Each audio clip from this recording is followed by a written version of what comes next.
If you have a shady spot in your yard that you've basically given up on, I need you to stop what you're doing for a second. That dark corner you've been ignoring? It might be the most valuable piece of real estate in your entire garden. Most people believe shade is a problem to solve. They think it means nothing will grow there, so they leave it empty, or worse, they fight it. They try to force sun-loving tomatoes into a spot that gets 3 hours of light a day, and then wonder why nothing works. Here's the truth. Shade isn't a curse. It's an opportunity you haven't unlocked yet. There are entire families of vegetables, herbs, and even fruits that actually prefer the shade you've been wasting. Today, I'm going to show you exactly what to plant there, why it works, and how to turn that neglected corner into one of the easiest, lowest maintenance parts of your whole garden. By the end of this video, you're going to look at shade completely differently. You'll know exactly which vegetables thrive with less sun, which herbs actually prefer it, and which surprising root crops and perennial plants will quietly produce food for years with almost no effort from you. You'll also learn the one soil mistake that ruins shade gardens for most beginners, and how to avoid it in about 30 seconds. This isn't about fighting nature. It's about working with what you already have. If you've been telling yourself that your yard just doesn't get enough sun, this video is going to change your entire approach to gardening, and honestly, it might become the easiest part of your growing season. If you've ever planted something in a shady spot and watched it struggle, stretch out looking pale and thin, or just quietly die, you're not alone. Almost every gardener has been there. We're taught that plants need full sun, so shade feels like the enemy. Here at Stress-Free Garden Living, we believe gardening should work with your life, not against it. You don't need perfect conditions. You don't need to spend hours babying fussy plants. You need the right plant in the right spot, and then nature does most of the work for you. That's what today is about. Less stress, less guesswork, and food that actually grows.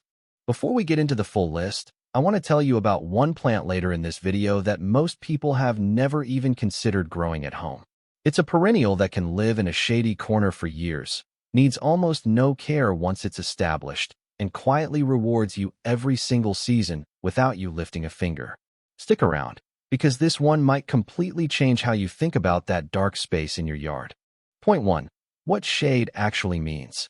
Let's clear something up first, because this is where most people go wrong before they even plant a single seed.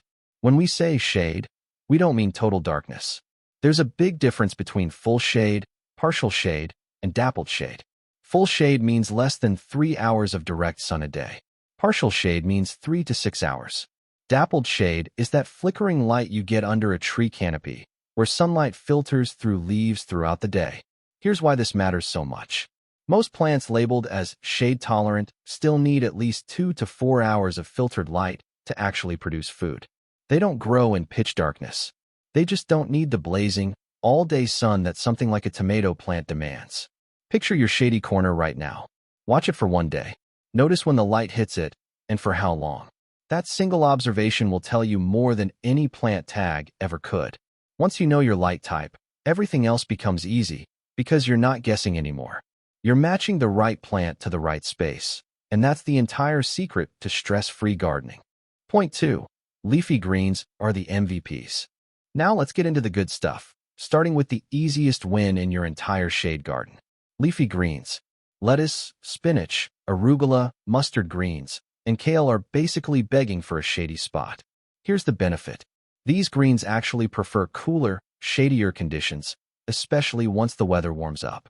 Now here's why this works, and this is the part most people don't realize. In full sun, leafy greens tend to bolt, which means they rush to flower and go to seed way too early, turning bitter and tough almost overnight. In a shadier spot, they slow down.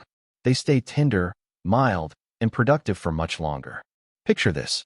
Instead of your lettuce turning bitter and stringy after 2 weeks, imagine harvesting fresh, crisp leaves for an entire season, just because you gave it a little relief from the sun. Here's your simple action step. Take any leftover lettuce, spinach, or kale seedlings you have, and tuck them into that shady bed instead of forcing them into full sun. You'll likely get a longer harvest with almost no extra effort. Point 3. Herbs that actually prefer the shade.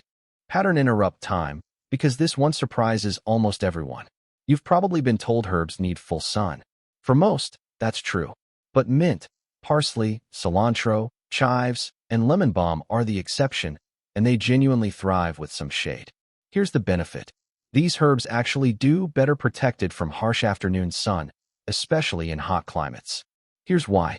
Intense sun and heat cause herbs like cilantro to bolt almost instantly, going to seed within days instead of weeks. Mint and lemon balm can scorch and dry out in full blazing sun, but in a shadier spot, they stay lush, green, and full of flavor. Picture a small shady herb patch by your back door, always green, always ready to snip for dinner, without you constantly watering it just to keep it from wilting. Your action step here is simple. If you've been struggling to keep cilantro or mint alive in a hot, sunny spot, move it to your shadiest bed instead. You'll likely notice the difference within a week or two. Now, if you're thinking your shady spot still isn't producing much, stay with me, because we're about to get into root vegetables and perennial plants that most people never even think to try and shade, including one particular plant coming up shortly that can practically take care of itself for years. Point 4. Root vegetables that surprise people. Let's talk about something most gardeners assume is completely off the table in shade. Root vegetables. Beets, radishes, and turnips can actually handle partial shade surprisingly well. Here's the benefit. While they do best with some sun, these root crops are far more forgiving of shadier conditions than most people assume. Here's why this works. Root vegetables store energy underground, and they don't need the same intense, all-day light that fruiting plants like peppers or squash require. Yes, your harvest might be a little smaller than what you'd get in full sun, but you'll still get a real, usable crop from a space you thought was useless. Picture pulling up a handful of radishes or small beets from a corner of your yard you assumed could never grow food. That's a real result, from real effort, in a spot most people write off completely.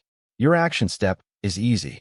Try a short row of radishes or beets in your partial shade area this season, and treat it as a low-pressure experiment. Radishes especially grow fast, so you'll know within a few weeks if it's working. Here's a mistake I see all the time, and it's an easy one to fix. People assume shade means the soil will always be fine because it's cooler and less exposed. But shady areas often stay damp for much longer after watering or rain, and that extra moisture can lead to root rot, fungal problems, and weak, mushy plants. The fix is simple. Make sure your shady beds have decent drainage, and don't feel like you need to water them as often as your sunny beds. Adding a light layer of mulch helps regulate moisture without letting things get soggy. This one small adjustment can be the difference between a thriving shade garden and one that quietly rots away without you realizing why. Point 5. Perennial edibles for permanent dark corners. Now here's the plan I promised you earlier, and this is where shade gardening becomes almost completely hands-off.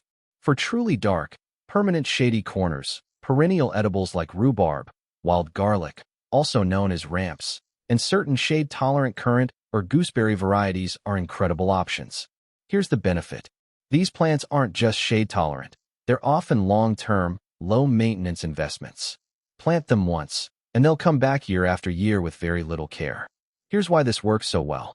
These species evolved in forest understories, meaning they naturally adapted to filtered light and cooler conditions, so a shady spot isn't a compromise for them. It's their ideal home. Picture a corner of your yard that used to be empty and useless, now quietly producing rhubarb stalks for pies or wild garlic for cooking every single year, without you replanting anything. This is the closest thing to a set-it-and-forget-it edible garden you'll ever find. Your action step is to choose one perennial, like rhubarb, and dedicate a small permanent space to it this season. Future you will thank you for years to come. Point 6. Companion planting for layered shade. Here's a smart trick that takes your shade garden from good to genuinely efficient. Companion planting through layering. The benefit here is maximizing every inch of your garden space, even in areas that get mixed sun and shade throughout the day. Here's why this works. Taller, sun-loving plants like tomatoes or beans naturally cast shade underneath them as they grow. Instead of wasting that shaded ground space, you can tuck shade-tolerant plants like lettuce or spinach right underneath. Picture a garden bed where tall plants are thriving in the sun above, while a second layer of leafy greens quietly grows in the cooler shade below them, all in the same footprint. It's like getting two gardens in the space of one. Your action step is simple. Next time you plant something tall and sun-loving, plant a shade-tolerant green directly beneath it, and let the layers work together naturally. Point 7. Setting realistic expectations. This last main point isn't about a specific plant, it's about mindset, and it might be the most important lesson of all. Shade-grown plants often grow slower and produce smaller yields than the same plants grown in full sun. That's not a failure. That's just how it works. Here's why this matters. If you go in expecting the same results as a sunny garden, you'll feel discouraged. But if you understand that shade gardening is about patience and choosing the right plant for the right spot, you'll actually enjoy the process instead of fighting it. Picture yourself checking on your shady bed every week, not stressed about huge harvests, but genuinely curious and relaxed, because you know exactly what to expect. Your action step is simple.